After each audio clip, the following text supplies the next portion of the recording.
জনাইছে মুহূৰ্তৰ এটা ব্ৰেকিং নিউজ। চিৰাঙৰ বৰতলত ভয়ংকৰ পথ দুৰ্ঘটনা। ৰাষ্ট্ৰীয় ঘাইপথৰ পৰা বাগৰি পৰিল কয়লা ভৰ্তি কণ্টেইনাৰ। কথমপি প্ৰাণ ৰক্ষা চালকৰ। গুৱাহাটীৰ পৰা বিহাৰ অভিমুখে গৈ থকা অৱস্থাত চিৰাং জিলাৰ কাজলগাঁও থানাৰ অন্তৰ্গত বৰতালুৱা জামতলাৰ ২৭ নং ৰাষ্ট্ৰীয় ঘাইপথৰ পৰা বাগৰি পৰিল কয়লা ভৰ্তি কণ্টেইনাৰ। চালকজনক ততাতৈয়াকৈ চিকিৎসালয়ত প্ৰেৰণ কৰে স্থানীয় লোকে। দুৰ্ঘটনাৰ ফলত জামতলৰ পৰা বৰপথাৰলৈ চলাচল কৰা উপপথ সম্পূৰ্ণৰূপে বন্ধ হৈ পৰে। পুনৰ জনাইছে মুহূৰ্তৰ ব্ৰেকিং নিউজ। চিৰাঙৰ বৰতলত সংঘটিত হৈছে ভয়ংকৰ পথ দুৰ্ঘটনা। ৰাষ্ট্ৰীয় ঘাইপথৰ পৰা বাগৰি পৰিল কয়লা ভৰ্তি কণ্টেইনাৰ।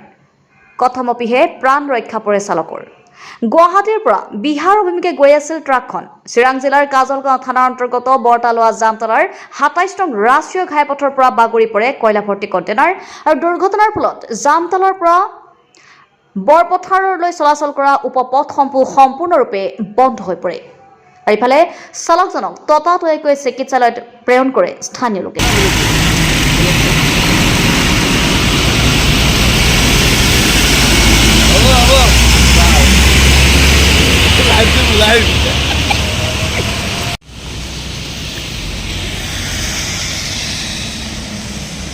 পুলিশেৰ ৰিপোৰ্ট নামে তাই